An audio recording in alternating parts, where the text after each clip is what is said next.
Rev it up and welcome to Cars Yeah, show number 1961. Be prepared to be inspired. This is Cars Yeah, where you'll enjoy interviews with inspiring automotive enthusiasts. Mark Green is here to provide you with a fuel injection of automotive inspiration. So get in, sit down, buckle up, and get ready for a wild ride here on Cars Yeah.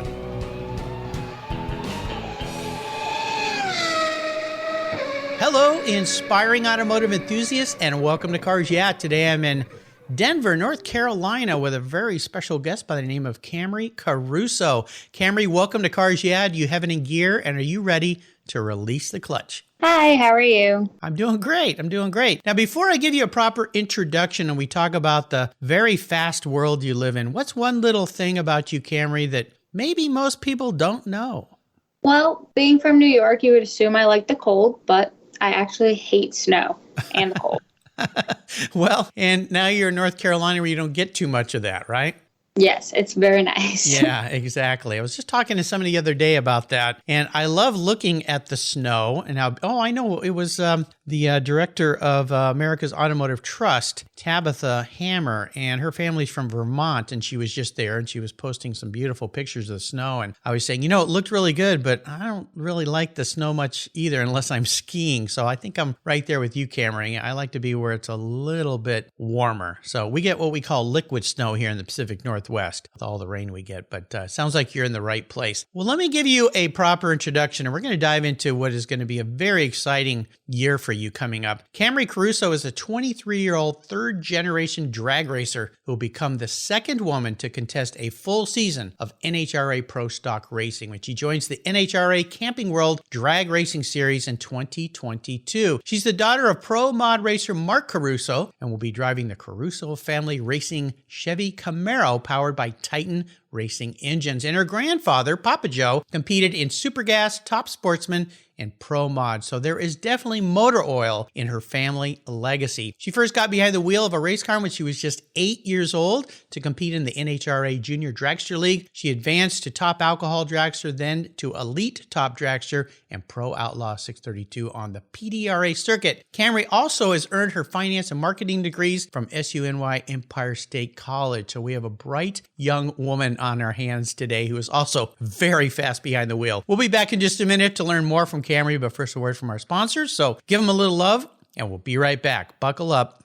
Covercraft has the most complete line of custom seat covers available. Choose between the Polycotton Seat Savers, Endura Precision Fit custom seat covers, Leatherette Precision Fit custom seat covers, and their durable Carhartt seat covers. They're all easy to install and remove, and guess what? They're machine washable too. Easy cleanup to make them look brand new. No more worries about the kids spilling on your seats or your pets damaging your expensive upholstery or leather. Covercraft's quality seat covers protect from damaging pet claws, pet fur, hair, mud, moisture, food, drink spills, drool from permanently damaging your vehicle's fine surfaces. Headrest and armrest covers and color options are also available on many of the styles. And I've got a great offer for you. If you use the code YEAH21, YEAH21 at covercraft.com, they'll give you 10% off plus free shipping. That's right, 10% off and free shipping with the code YEAH21 at checkout. Covercraft,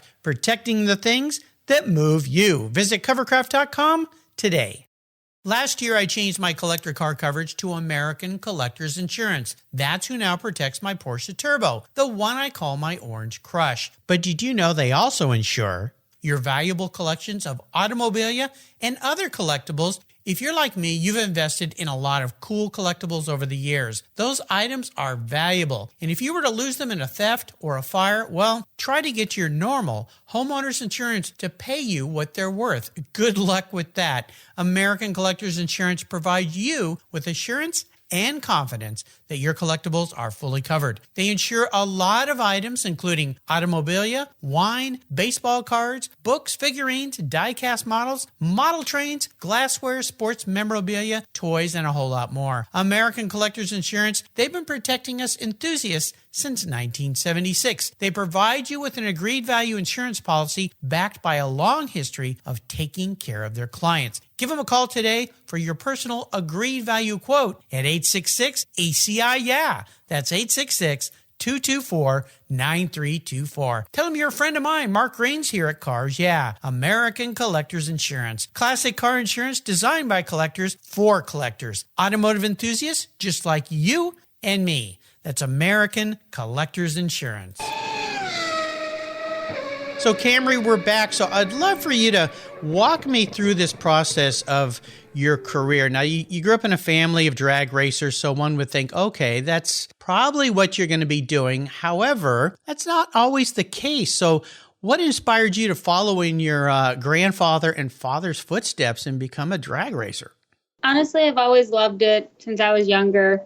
It's always been a big part of my life. We've always been racers, but it just recently became a business and not a hobby. Yeah, and that's what I mentioned in your intro, that you've got 2 degrees, which are perfect for what you're doing. Finance and marketing degrees. So you obviously took some time off to get 2 degrees and go to college. Were you still racing during that period as well? Yep, I actually didn't take any time off. I went to college all online and got both my bachelor's degrees from online programs. Wow. Well, you were busy. Well, and given what's happened with COVID, some of that's a bit mandatory, but it sounds like you picked 2 degrees that are going to work really well for your profession. I actually graduated right before COVID hit, so I didn't have any of the mandatory online stuff. Ah, well, it sounds like you got through 2 degrees very fast. I did. Yeah, given the time frame, you're only 23 years old. Most of the time, people that are about your age are graduating from college. So kudos to you. You're one bright young woman. Let's talk about your drag racing. I'd love for you to talk a little bit about the different classes you went through for listeners who maybe don't understand some of the progression that happens with drag racing. And then we're going to talk a little bit about what's coming up in 2022. It sounds like you have an exciting year. So can you walk us through your career? So I started in juniors when I was 8. Then when I turned 16, I moved to Super Comp. I raced NHRA Super Comp for a little bit, and as well as local bracket races and all of that. And then I moved up to a top dragster, which I raced in PDRA for a few years, and then got a faster top dragster for a few years. Then we moved on up to top alcohol dragster with Randy Meyer Racing, and then went back to top dragster for a year, then made the switch over to door cars and Pro Outlaw 632, which was set up completely like a Pro Stock car, except was a little bigger. And then this year we are going into Pro Stock. Wow. Well, let's talk about what's coming up this year, because you're only the second woman to venture into contesting a full season with NHRA Pro Stock. Although I've had a lot of women on the show who are race car drivers and several who are dragster racers. What does that mean for you to be kind of forging a way for women in the sport? I'm excited for it. I think it's a great opportunity for everybody involved, really. Like, the first girl to do it is Erica, and she definitely has a high standard to beat because she's amazing at what she does. She's won championships and races and has done a great job. So just to compete in the same class is exciting. Oh, no doubt. It sounds like it's going to be fun. So what does your year look like coming up in 2022? When does the season start? What are some of the places you're going to be going to race? Do you guys travel a lot and go to a lot of different tracks up and down the eastern seaboard, or are you all over the country? So we start in February, and then we start in Pomona, and then I believe we go to Phoenix, then Vegas, I believe, then we go to Houston, then Gainesville, Florida. Yep, so it goes Pomona, Phoenix, Gainesville, Vegas, Houston, Charlotte, which we won't race at this year, Epping, Bristol, Norwalk, Denver, Sonoma, Seattle, Topeka. So we're all over the place. There's a total of 18 races, and it starts February 17th. So we are a little less than 2 months away. Wow, that's incredible. Titan Racing Engines is owned by Jim Whiteley and Eric Latino, and that is where I'm working now, helping out on the finance side and the marketing side and all of that. So yes, my dad and grandpa are huge parts of the racing program here at Titan, but we I don't work for them.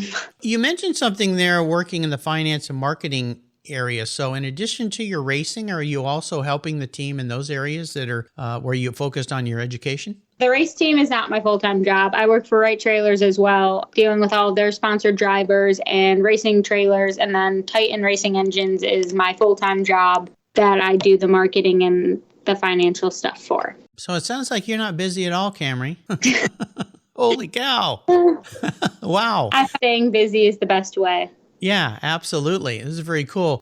When you think about the racing side of your world, because you've got many facets to this diamond that you are, what's your favorite thing about the racing? I think that being able to do it is with my family there. My mom is excited to come a bunch this year. My dad and Papa will be at every race. I think it'll be good. That's probably my favorite part. And then the other part that I love is everybody you meet along the way. Oh, absolutely. Do you find being a woman in this sport, which is still somewhat unique, a big part of what drives you when you think about young girls or women coming to the races and seeing a woman get into the car and drive? Are people sometimes surprised by that? Or do you feel like you're a bit of a mentor for young people, that these are opportunities that they didn't think existed? I think people are still more surprised than they should be. There's no reason girls can't do exactly what guys do in racing. Erica has proved that more than anybody else. I try to just do my best, and I don't really separate myself like, oh, I'm a girl, so there's different standards. I go out there, I try to win, I try to do good, and I try to be a role model for anybody who is at the racetrack watching. Great way to be. When you think about what I call driving inspirations, or people who are key mentors in your life, who've been very influential and helpful in your lives, who are some of those folks in your world? Definitely my dad and my grandpa and my mom. I always love to watch all the girl racers, so whether it be Erica or Joe or anybody else really, Angie Smith. I just try to know what I want to accomplish and follow those who have already accomplished it. What is your big, hairy, audacious goal for 2022? I want to win the championship in Pro Stock our first year out, which a lot of people think I'm crazy to want, but that's okay. Yeah, why wouldn't you want that? You're a racer. Every racer wants to win. That's the reason for being there. So there you go. Now, if you were going to advise other people who want to get into your field of racing, what are some of the ways that you would be their mentor, be their advisor to help them take the path or follow along in your footsteps, if you will, to be able to have a career in the area that you have a career in? I would say always start in a slower class, like maybe Super Street or Super Stock or Super Comp. Don't just go straight to Pro Stock or Pro Mod or any of those classes. I think seat time is the biggest key. Absolutely, as it is in pretty much every kind of racing. We're going to take a short break. We come back. I want to talk about a challenge, one challenge. I'm sure you've faced many because racing is fraught with lots of challenges. But one big challenge that really set you back perhaps, but something that you overcame and learned from. So keep that thought in mind and we'll be right back.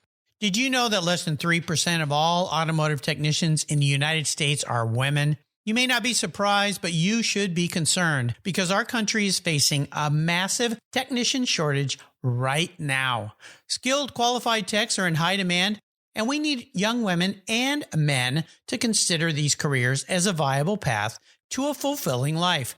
I've interviewed hundreds of women in the automotive sector here on Cars Yeah, and I know that women make great techs. That's why I support the nonprofit Tech Force Foundation and its Women Techs Rock initiative to ensure women see themselves in the profession, the industry, and the workforce. Learn more at techforce.org today. I've discovered Linkage. It's a new quarterly publication and website that covers the automotive market, driving, restoring, collecting, and discovering your passion for motor vehicles. Linkage is about experiences, opinions, and values. Linkage is an actual informed, reasoned opinion based on first-hand experiences. A talented Linkage team covers the automotive world, the people who share your passion and mine, smart, considered, rational, and experienced opinions, ones you can learn from and grow. That includes our passion that drives auctions and the collector car market. So come with me and join us on this journey. And be sure to use the code CARSYEAH when you subscribe, and they'll give you $10 off. Boom! Linkage, geared for the automotive life. Subscribe today at linkagemag.com. So let's talk about this, Camrie. When it comes to challenges, racing is, that's what racing's all about, is challenges. So if you'd share one big challenge along the way in your career that really kind of maybe pushed you back a little bit or made you think about, was this the right choice? I'd love for you to share that, but more importantly, what was that lesson it taught you so that you could go forward in a positive way? Honestly, when my dad and papa came to me with the Pro Stock idea, I kind of called them crazy. I was like, what? There's no way that we could pull this off in this amount of time. But I packed up and moved to Denver, North Carolina, and it's all worked out really well. And it's definitely helped me grow as a person and not just as a racer. So what makes that jump to Pro Stock, at least for you, what made it so challenging? Well, I had to move to Denver, North Carolina for starters. That was one of the rules of what came with the Pro Stock team is you need to be there to run it. I've lived at home my entire life. I'm very close to my parents and my grandpa. So being away from all my family and my friends at home was a huge jump. Mm-hmm. And then starting a new job, I worked for Closing USA doing mortgages for about a year and probably a little over a year when I moved here. So a change in job, a change of scenery, and moving away from all my friends and family. Yeah, that's a huge Pro Stock deal. Yeah, that's a huge challenge for anybody at any age. I'm sure you're aware that you're very fortunate because a lot of young kids, they can't wait to get out of the house and leave. And obviously you have a great tight relationship with your grandfather and your parents, which is not so unique, but it's pretty cool, I think. But do you think that that nudge that was required to go into Pro Stock was a really, really important part of your growth process? A lot of people can't wait to leave home. I was kind of the opposite. I liked being home. My parents live very close to each other, about 8 minutes door to door. So I was content with being at home. But I think that the push to kind of, okay, if we want to run Pro Stock, this is how it has to be, has helped me grow as a person because I appreciate my family so much. I've always appreciated them a ton, but I appreciate them so much more now that I don't get to see them every day. Sure, absolutely. What were some of the biggest growing or learning things that happened to you when you were you had to move to Denver? So it's only been about a month and a half since I've been here. Okay, so you're still learning. I'm still learning. Perfect example that you don't realize there's things you need to know how to do is my shower does not like to drain very fast. So okay. I was calling my dad last night. I'm like, what do I do? How do I fix this? Yeah. So having like a house to take care of is very different. Yeah. You don't realize how much your parents do until they no longer do it. Hooray! Yeah, we heard that with our kids once they went away too. Like I had to dust the corners yesterday. Like I always had chores at home. Like I did the laundry and the dishes and that. Dust the corners. But like I never even thought to like clean out my the bottom of the dishwasher. I'm like, I didn't know I had to do that. I thought it did it all by itself. That's funny. Well, this is a nice thing for everyone to learn when they leave. I think that happens with everyone as they realize just how much their parents really do for them. That goes unnoticed, I guess, in a way, because it just happens magically, but not so. So, yeah, all part of that growing and learning process, right? And trying to cook every night, like that is the big, I'm like, I don't even know what to cook anymore. I cook the same thing for the past 2 weeks. Well, yeah, that's another challenge too. Those dinners don't magically appear on your table. And the other part of that is, learning to cook, especially for an athlete like you, healthy so that, you stay in good health and all that as well. Oh, yeah. So, yeah. My dad's like, you can't make that. That's not healthy. I'm like, all I know how to make. I know. don't know what to tell you. I was talking to somebody the other day and they said, all the time you're a kid, you're thinking, why can't I eat cookies before dinner or a piece of cake for breakfast? And then when you move out on your own, you realize, oh yeah, that's not a very good idea. No. Very good. Well, great life lessons. Yeah, I bought keto cheesecake at the grocery store yesterday thinking it would be a really good alternative. Okay. But it was actually really gross. It sounds terrible. Yeah, absolutely. It was really gross, and I don't suggest it. Yeah, toss that out as fast as you can. Yeah, I like to ask guests about a special vehicle in their life. Now, you're still a young woman. However, you've sat in more vehicles than most average 23-year-olds. So is there one special vehicle? Now, this could be a car you've owned, or it could be one of your race cars that really made a significant impact on your life. So my race car version would be one of my top dragsters. She was a Danny Nelson. Her name was Lola. We had been through more races and more challenges than any other race car in my life. We had her for 2 years.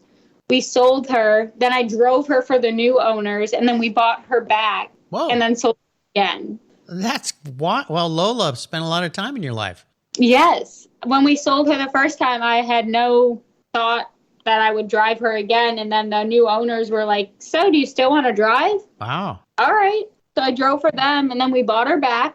She was a supercharged car. She had a blower on her and everything. And then we bought her back and put a Pro Charger on her. And then we sold her again. So that was probably my favorite race car. And then my favorite regular vehicle is my current Tahoe that I just bought a few months ago. Oh, cool. Cool. Is it a newer car or a used car? Yep, it's a 2021 Chevy Tahoe RST. Oh, very cool. I love it. You know, I used to race vintage cars, and I drove a Lola. So now that car was named Lola. It was a sports racer. But where did you come up with the name Lola? Honestly, I don't know. It just popped in your head. I have no idea. I name all my cars. My Tahoe's name is Tessa. My 632 car name was Bentley.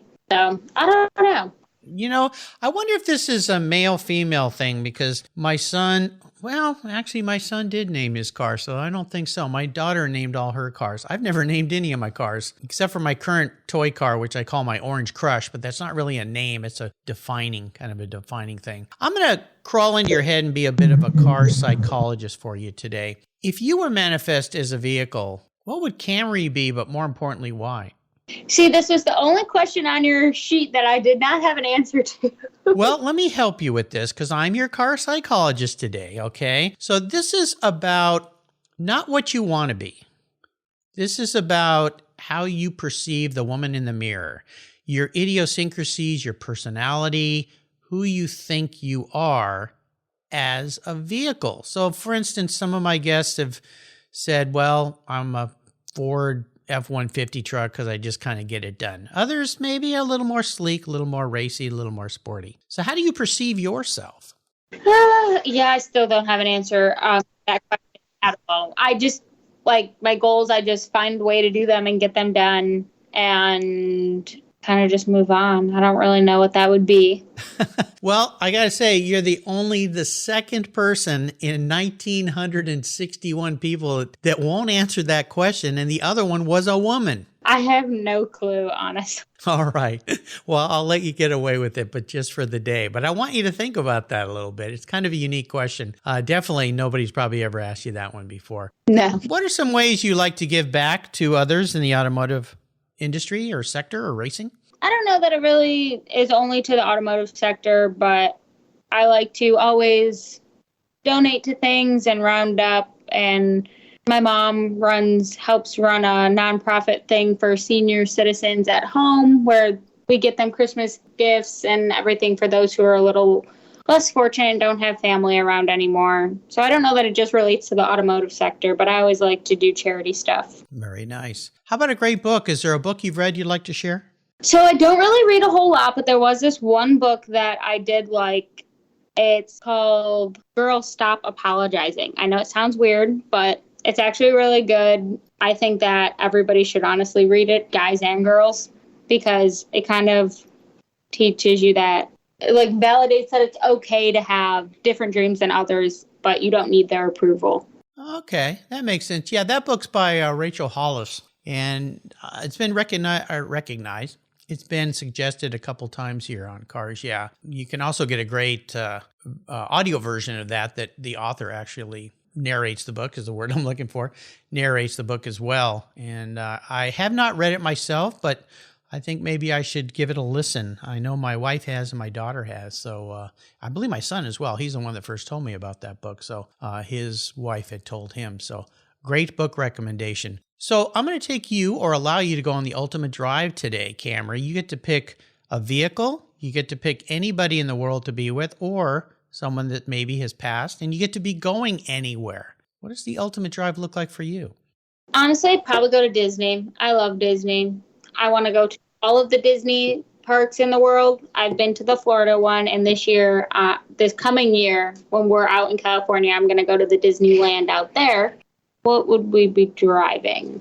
If I had to choose like a rental car that I could use for the day or the drive, probably the new Escalades. They're really nice. Would be with my friends and family. Yeah, you could put them all in that Escalade. I know. It's a very big car. Probably just talk about our goals and see what's going on. When you get to Disneyland and you jump in those little car rides, you're going to be very disappointed because they're super slow. Maybe skip that ride. Well, you've taken us on a fun ride today. I'd love for you to leave us with maybe a success quote, a mantra, or some words of inspiration. I kind of try to live by, if it's meant to be, it'll be. Because if not, I stress about everything. Well, there you go. If it's meant to be, it will be. How can people follow along with you and your racing in the coming year? We are on Instagram as Camrie Caruso Motorsports and Caruso Family Racing, as well as Facebook and YouTube. There you go. I'll make sure I put links to all of those on Camrie's show notes page so you can follow her in the upcoming racing season. We wish you the best success and a lot of wins. I want to do a thank you shout out to Elon Werner at Tony Fay Public Relations for introducing me to Camrie today. Camrie, thanks for being so generous today with your time and your expertise. I wish you the best success in the upcoming racing season. Until you and I talk again, I'll see you at the racetrack. Thank you so much. Have a good day. You're welcome. Thank you so much for joining us on today's ride here at Cars Yeah. Drive on over to carsyeah.com to find show notes and inspiring automotive fun. Download your free copy of Filler Up, a fun book filled with gorgeous photographs of fuel filler fun, including quotes from more inspiring automotive enthusiasts. Download your copy today, and we'll see you next time on Cars Yeah.